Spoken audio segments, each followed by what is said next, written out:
300 чухал байрлалаас үргэлжлүүлээд явъя. За их дараачих нь бол Славаас үүссэн CD энэ байрлал. За энэ дээр Брис B3 гээд. За C8-ын тэмээ хөдөлсөний дараа бол ер нь Брис B3 гараад B7 руу довтолдог. За энэ нөхцөлд болохоор хараас одоо хамгийн зөв шийдвэр нь юу вэ гэхээр B7 хүүг өгөөд яв. За тэгхгүйгээр одоо Брис D7 гээд хамгаалвал юу болох вэ гэхээр морь F3 гараад дараачаар нь бол морь E5 руу бол цохилно өрчнө. За эсвэл Брис C7 руу явчихаар D5-ын хүнс бол болчихоо. За тэгэхээр тэмээ C8 хэрэг ухрах юм бол одоо нүүдэл алдсан хэрэг болоод одоо хараас ашиггүй болоод явчихна. За тэгэхээр морь C6 гэж өгөх бол зөв. За Брис B7 гээд сосны дараачаар тэмээ D7 ухарчаа. За цагаанаас одоо юу хочж байгаа вэ гэхээр тэр B1 гэж нэгэлж авч байгаа. Морь B4 гэсэн тийм товтлогооны хөлбөр байгаа. Дараачаа нь бол төрөө нь тоглоо явчихаа. За цагаан хөлгөөний дутуу байралд орсон тул хар төвөө задлах хэрэгтэй. Гарааны зарчим бас хар хүүд дутвал идэвхтэй тоглол болон модны идэвхээрээ буцааж авах гэж үздэг юм. За морь F3 гарах үед нь бол тэмээ T6. За энэ дээр болохоор E4 гээд бас бүгэлж болно. Гэхдээ одоо тийм хараас болохоор бодоо гаргасны дараачаар морь E5 байхгүй болгосны дараа тэр нүдлэг бол хийгээ явж байгаа. За бүглөө H5 гэх үед нь одоо яг энэ байрлалын зарчим бол дууссан. Гэхдээ эндээс болохоор цагаан хэрэг сэлгэх юм бол шууд хожигдож байгаа жишээ нь тэмээ H2 гэнэ. За ажиглаж байгаа бол E4-хүү болохоор ноёны жигүүрт ингээ зайн даваа авцсан. Цагааны боднууд ингээ ноён руугаа ойртуулахгүй тийм нөхцөлийг үүсгэж байгаа. За тэгэхээр эндээс цагаан яах хэрэгтэй вэ гэхээр одоо морь B3 тэмээтэй 2 гэх мэт одоо тийм шахагдсан байрлал бол тоглоно. За F3-аас задлж бол төвийнхөө энэ одоо прешэр буюу дарамтыг бол багасгаж тоглохоор байгаа. За 7 дугаар байралтаа танилцъя. За C6 гээд. За энэ нөхцөл байдал бол нөгөө морь F6 гараагүй. Одоо хараас болохоор нөгөө төвөө авцсан. За цагаанаас болохоор Пилдорын их шиг байрлал үүссэн байна. За энэ нөхцөл одоо яг төвийн шугамыг одоо D7-гийн морь хаацсныг үндэслээд D4-өөс задаргаа ачиж байгаа. Одоо гараан дээр болохоор нэг нүүсэн бодоо хоёр нүх нь буруу гэдэг. Гэтэ энэ болохоор нөгөө justified буюу одоо энэ байрал дээрээ тохирсон болов шийдвэр болж байгаа.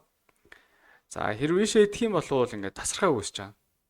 За ийм тасархаа үн дээр болохоор цагаан илүү. Яагаад тэгэхээр одоо B8-ын морь C6-аас гарч нөгөө төв рүүгээ тоглодог болвол D7-оор гарснаар бол цагаанаас ингээд байрлалын давуу шууд авч байгаа жишээ нь.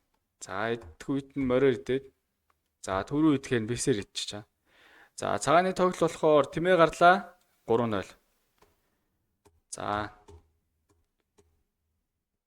За морь D6 гэж орсны дараачаар одоо энэ байрлалыг ажиглавал харын боднуудыг тийм тогтоож байгаа юу болохоор энэ хар хөлийн тэмээ байгаа. За солих юм бол ингээ хар буудлууд нь сулрна.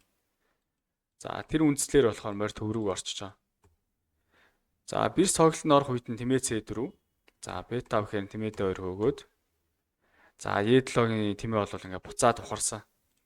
За харын боднууд ингээд нэг л муу юм шиг байгаад байгаа мөртлөө.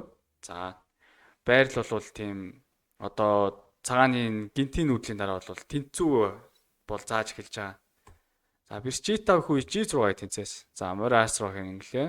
Тэмээ C3 гээд дарамттайсэн ингээд зөрүүлээд сөрөг тоглолтыг гаргаж байгаа. Хамгийн сайн хамгаалт бол зөрүүлээд товтлох юм аа гэдэг. За тэр зарчмын дагуу. За тэгэхээр морь H5 бас болно. Идлээ. За эндээс болохоор тэмээ C3 дээр морь F6 гэж шууд нөгөө балаан дээр хийсэн. Учир нь болохоор цагаанаас товтлож байгаа боднуудын идэвхтэй тоглоход амар. За үнэлгээ бол тэнцүү гэж үнэлж байгаа гэсэндээ тийм ба. За тэмээ C7 гэсэн нүдлэр бол үргийг аварч болох байсан. Санаа нь болохоор тэмээ F4. За Брис A1 гэх мадны сэтгтэй. Эд хүйт нь бол ноён G8 ороод шалхаар дахиад орчиж байгаа. За тэгээ ноён төв рүү орохоор дулаад ноён E2 ороод за тэгээ морь бол тоглолтод оролцоод одоо Брис рүү довтлсноор тэнцвэрээ бол хадгалж чадж байгаа гэж үзэж болно. За эндээс морь F6 гэсний дараа шууд Брис F7 гэсэн тактикийн цохилтонд ороод дуусч байгаа. Идлээ. За тэгээ Брисийн ийдсэн. Энийн дараа хүч илүү байрлалаас бол тийм хожлын илүүтэй болсон. За дараачих нь цагаанаас бол нөө хуучин эндхийн байрлал үүссэн байна. Хараасаа бол хуучин эндхийн байрлалыг хийвэл хуучин эндхийн хамгаалалт болдог бол цагаан талаас хэвэл хуучин эндхийн довтлогоо болдог байгаа. За харын байрлалыг харвал бол Лондонгийн системийн бол байрлалыг тавьсан байна. За астероид нь бол морь астероид нүдлээс цухтааж байгаа юм шиг байна. Энэ нөхцөлд болохоор цагаан нөгөө хөлгөөний даваа тавамж төвөө задлах хэрэгтэй. Задлаа. За хүүгээ шийдсэн. Морь дээд рүү орсон. За ерөнхийдөө C6 руу шийдэх гээд байгаа тийм заналтаа байгаа.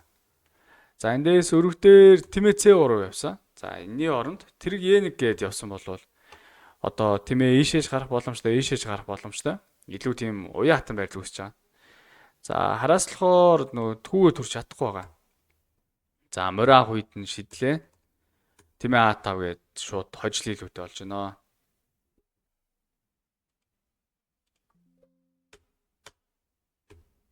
За одоо энэ байрлалаас болохоор цагаан болохоор нөгөө бодны хөлгөөний даваатай байна. За ийм нөхцөлд бол нөгөө байрлалыг задлах хэрэгтэй. Тэгэхгүй ингээд байрал битүү нөхцөл үүссэн үед болохоор нөгөө бодны идэвхээ ашиглаж чадахгүй. Тэгэхээр хэрэг хар нүх байсан бол шууд F4 рүүгээ задлахаар байгаа. За эсвэл бол H4-өөс бас цагаан тоглоо авчиж болно. За F4 их үед нь бол ийдсэн. Сэлгэлээ. За ингээд цагаан бол нөгөө нэг бодны идэвхээ ашиглах тийм нээлттэй шугамд олчиж байгаа. За энэний дараачаар бол тэрийг H4 хийгээд одоо ноён G7 гэж хамгаалуулаад энэ хоёрод бол эндээ нөгөө хөдлөхгүй болчихж байгаа. Хэрвээ ноён хөдлөх юм бол морь сул, морь хөдлөх юм бол H7 хүү сул гэдэг. За тэгээд төгсгөлдөө бол түрүүний байрлалыг хоцсон. За дараачийн байрлал бол одоо энэ байрлал байгаа. За хараас болохоор нөгөө бодны хөлгөөний дутуутай. Тийм байж ингээд төвөө задлчаа. Энэ болохоор одоо Тиман, Винанц гээд 2600-тай, 2465-тай хоёр тоглогч юм. За энэний дараачаар цагаан бол шууд сэлгэлээ. Одоо энэ шугамаа авлаа. За эцсийн дараачаар Бисерид сольсчоод одоо төгсгөлд харын боднууд идэвхгүй хүүний бүтсэн муухай гэдэг. За энэ дээр нь бол тоглоо авчижаа. За байрал задарснаар бол 2 тимээ илүү авна. Идлээ. За давхарлаад ноён F6. За хэрэг морь гарах юм бол дээд талаа шалаад идчих гээд. За тэгэхээр дахиад задлж байгаа. Одоо төвд байгаа ноён руу довтлож байна. Төгсөлд болохоор нөгөө ноён руу тийм довтлох боломжгүй ч юм уу тэгж бодогдоод байдаг. Гэхдээ ингээд олон боттой нөхцөлд болохоор ноён бол буцаад бай болох боломжтой байд юм аа. За тэрэг дээд л бол тэрэг F1-ийг бол дэмжиж байна. За тэснэр бол одоо хоёр тэрэгний холбоог бол D8-аар бол таслаа. За тиймээ довтлоо. За тэгээд тэрэг F6 орсноор бол ерөнхийдөө өрөг бол дууссан байгаа. За тэг өнөөдрийн бичлэгээрээ энэ 5 байрлалыг үргэлжлээ. За үргэлжлүүлээд одоо мэд хэрэгтэй байрлалуудыг бол оруулна. За өнөөдрийн сэдв дээр болохоор тийм хөлгөө дутуу байх үедээ тийм төвөө задлах хэрэггүй гэсэн. За хэрэг хөлгөө илүү бол аль болох төвөө задлаад нээлттэй шугамаар бол довтлох боломжтой маа гэсэн. Тийм сэдвийн талаар бол үзлээ.